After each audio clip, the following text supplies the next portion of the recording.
সম্মানিত ভিউয়ার্স, আসসালামু আলাইকুম। আশা করি আপনারা সকলেই অনেক বেশি ভালো আছেন। আজকের ভিডিওর যে আলোচ্য বিষয় সেটি আপনারা নিশ্চয়ই থাম্বনেল দেখেই বুঝতে পাচ্ছেন যে 18তম শিক্ষক নিবন্ধন এর যে সমস্ত প্রার্থীরা রয়েছেন তাদের কিন্তু আসলে কপাল খুলছে। এর বেশ কিছু কারণ রয়েছে, সেই কারণগুলো নিয়ে আলোচনা করব এবং আমাদের আলোচনার যে মূল প্রতিপাদ্য বিষয়গুলো সেগুলো হচ্ছে যে লিখিত পরীক্ষায় আসলে কত সংখ্যক প্রার্থী পাস করবে, রেজাল্ট আসলে কত তারিখে হবে, মোটামুটি তারিখটি নির্দিষ্ট করেই বলার চেষ্টা করব এবং ষষ্ঠ গণবিজ্ঞপ্তিতে আসলে কতজন ফাইনালি নিয়োগ পাবে।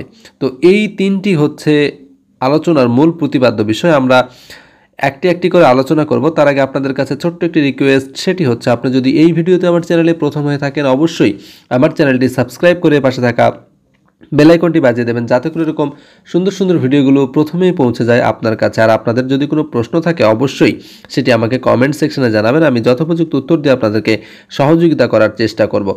প্রথমত যে বিষয়টি বলা হচ্ছে যে কপাল খুলছে 18তম প্রার্থীদের। ঠিক আছে, কেন কপাল খুলছে সে বিষয়টি আলোচনা করছি।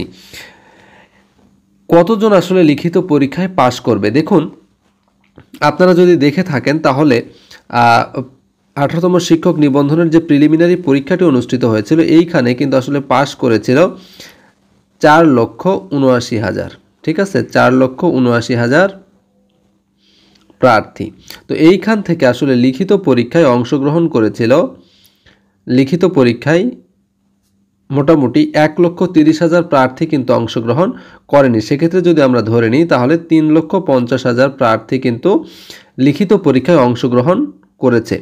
অর্থাৎ এইখানেই কিন্তু প্রায় 1.5 লক্ষ প্রার্থী বাদ চলে গিয়েছে। তো এটি আসলে অনেক বড় একটি ব্যাপার যে এই সমস্ত প্রার্থী আসলে কম্পিটিশানে তারা নামেইনি, অর্থাৎ লিখিত পরীক্ষায় তারা অংশগ্রহণ করেনি। মজার ব্যাপার হচ্ছে যে এইখান থেকে আসলে কতজন লিখিত পরীক্ষায় পাশ করবে। দেখুন, আপনারা জানেন যে সারা দেশে এই পর্যন্ত অর্থাৎ পঞ্চম গণবিজ্ঞপ্তি পর্যন্তই কিন্তু শূন্য পদের সংখ্যা প্রায় 1 লক্ষ। ঠিক আছে, এখন ষষ্ঠ গণবিজ্ঞপ্তির জন্য যখন শিক্ষকদের শূন্য পদের চাহিদা চাওয়া হবে তখন সেই পদ সংখ্যা কিন্তু প্রায় 1,30,000 মতো গিয়ে দাঁড়াবে। ঠিক আছে, অর্থাৎ এর মধ্যে কিন্তু আরও বেশ কিছু প্রার্থী বা চাকরিজীবী যারা আসলে রিটায়ারমেন্টে চলে যাবে। তো এই যে 1,30,000 পদ শূন্য থাকবে, এই 1,30,000 পদের বিপরীতে যদি এই 18তম থেকে ন্যূনতম পাশ করায় তাহলে কিন্তু লিখিত পরীক্ষায় অন্তত 70 থেকে 80,000 প্রার্থী কিন্তু পাশ করাবে। ঠিক আছে, এটি হচ্ছে লিখিতর কথা বলছে, অর্থাৎ 18তম শিক্ষক নিবন্ধনের যারা লিখিত পরীক্ষায় অংশগ্রহণ করেছেন এদের মধ্য থেকে এটি ন্যূনতম 70 থেকে 80,000 প্রার্থী পাশ করবে। দেখুন, যদি 3,50,000 প্রার্থী লিখিত পরীক্ষায় অংশগ্রহণ করে থাকে তাহলে সেইখান থেকে যদি 70 থেকে 80,000 প্রার্থী পাশ করে তাহলে দেখুন যারা অন্তত 60% মার্কস পাবে। ঠিক আছে, আবার কোনো কোনো বিষয়ের ক্ষেত্রে এটি যেগুলো আসলে অনেক সাবজেক্টের ক্ষেত্রে 60% মার্কস, আবার অনেক সাবজেক্ট আছে যেগুলোর ক্ষেত্রে 50% মার্কস পেলেই কিন্তু এই যে 70 থেকে 80,000 এর মধ্যেই থাকা সম্ভব। ঠিক আছে, অর্থাৎ যে সমস্ত বিষয়ের ক্ষেত্রে প্রার্থী থাকবে কম সে সমস্ত বিষয়ের ক্ষেত্রে নম্বর লাগবে কম, আর যে সমস্ত বিষয়ের ক্ষেত্রে প্রার্থী বেশি অর্থাৎ প্রতিযোগিতা বেশি হবে সেগুলোর ক্ষেত্রে হয়তো 60% মার্কস লাগবে। তাহলে আমরা জানতে পারলাম যে কতজন প্রার্থী আসলে লিখিত পরীক্ষায় পাশ করবে। দেখুন, এই ক্ষেত্রে 70 থেকে 80,000 অর্থাৎ আমরা অ্যাভারেজ ধরতে পারি যে 4:1 এই অনুপাতে কিন্তু আসলে লিখিত পরীক্ষায় পাশ করাবে। ঠিক আছে, অর্থাৎ 4 জনের মধ্যে একজন লিখিত পরীক্ষায় পাশ করাবে। এখন ভাইভা পরীক্ষার ক্ষেত্রে যে বিষয়টি ঘটবে সেটি হচ্ছে যে লিখিত পরীক্ষায় যে সমস্ত প্রার্থী পাশ করে নিবন্ধনের ক্ষেত্রে ভাইভাতে আসলে খুব একটা বেশি প্রার্থী বাদ দেওয়া হয় না, অর্থাৎ সকল প্রার্থীকেই মোটামুটি নেওয়া হয়, অর্থাৎ 98% প্রার্থী কিন্তু ফাইনালি চলে আসে। তো এক্ষেত্রে লিখিত পরীক্ষায় পাশ করলে আপনারা মনে করবেন যে হ্যাঁ, আপনাদের যদি কাগজপত্রের ক্ষেত্রে ন্যূনতম কোনো ত্রুটি না থাকে তাহলে কিন্তু আপনার চাকরিটি অনেকাংশেই নিশ্চিত। শুধুমাত্র যাদের কাগজপত্রগত ঝামেলা থাকে তারাই আসলে ভাইভা পরীক্ষা বা মৌখিক পরীক্ষায় বাদ পড়ে। তাহলে এখান থেকে আমরা জানলাম যে কতজন আসলে লিখিত পরীক্ষায় পাশ করবে, এটির উত্তর হচ্ছে ন্যূনতম 70 থেকে 80,000 এবং সেই সংখ্যাটি 1 লক্ষ পর্যন্ত দাঁড়াতে পারে। কারণ সারা দেশে আসলে অনেক শিক্ষক সংকট রয়েছে এবং এই শিক্ষক সংকট কিন্তু বর্তমান যে সরকার রয়েছে এই সরকার কিন্তু এই শিক্ষক সংকট রাখবে না, সেক্ষেত্রে এইখান থেকে অনেক বেশি নিয়োগ হবে। আচ্ছা, রেজাল্ট কবে হবে? দেখুন, আমরা এক কথায় যদি উত্তর দিয়ে দিই তাহলে আসলে সেপ্টেম্বর মাসের মধ্যে আসলে ফলাফল প্রকাশিত হবার কোনো ধরনের সম্ভাবনা নেই। ফলাফল প্রকাশিত হবে অক্টোবর মাসে এবং অক্টোবর মাসের 9 থেকে 15 তারিখ, ঠিক আছে, অক্টোবরের 9 থেকে 15 তারিখ এই সময়ের মধ্যেই আসলে 18তম শিক্ষক নিবন্ধনের যে লিখিত পরীক্ষা, এই লিখিত পরীক্ষার ফলাফলটি প্রকাশিত হবে এবং আপনারা এই সময়ের মধ্যেই ইনশাল্লাহ আপনাদের ফলাফলটি আপনাদের হাতে পেয়ে যাবেন। আচ্ছা, কত নিয়োগ হবে ষষ্ঠ গণবিজ্ঞপ্তি থেকে? দেখুন, আমি বললাম যে অলরেডি কিন্তু 1,30,000 পদ কিন্তু ষষ্ঠ গণবিজ্ঞপ্তিতে অলরেডি ফাঁকা হবে।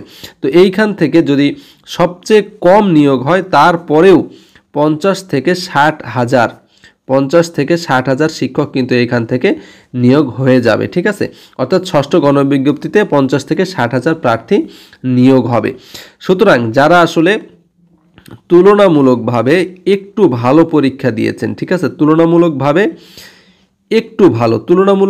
একটু ভালো পরীক্ষা যারা দিয়েছেন তারাই কিন্তু আশা রাখতে পারেন। অন্যান্য বারের তুলনায় আপনারা হয়তো অনেক আছেন যারা অন্যান্য যে 16তম 17তম এই পরীক্ষাগুলো হয়েছে তাদের সাথে এটির তুলনা করবেন, আসলে সেগুলোর সাথে এটির তুলনা করলে কখনোই হবে না। কারণ এইখানে আসলে এই যে 18তম শিক্ষক নিবন্ধন এবং 19তম সামনের যে শিক্ষক নিবন্ধন, এই দুটি শিক্ষক নিবন্ধন আসলে সবগুলোর চেয়েই কিন্তু আলাদা হবে, ঠিক আছে।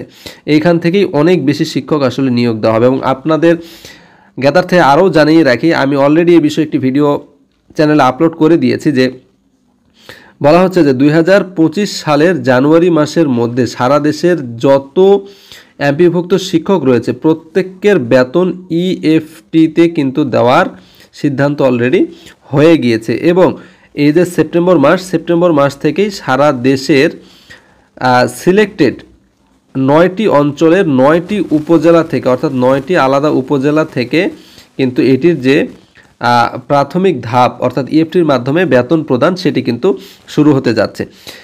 অর্থাৎ সারা দেশের 5.5 লক্ষ যে শিক্ষক কর্মচারী রয়েছে এমপিওভুক্ত তারা কিন্তু 2025 সালের জানুয়ারি মাসের মধ্যে প্রত্যেককেই ইএফটির মাধ্যমে এই বেতনগুলো পেয়ে যাবেন। সুতরাং এই যে এমপিওভুক্ত শিক্ষকদের মানে দীর্ঘদিনের অর্থাৎ 40 বছরের যে দাবিটি, সেই দাবিটিও কিন্তু পূরণ হতে যাচ্ছে। সুতরাং আপনারা বুঝতেই পাচ্ছেন যে এই যে নিবন্ধনগুলো বা এই যে শিক্ষকদের সংকট, এই সংকটগুলো কিন্তু আর রাখা হবে না।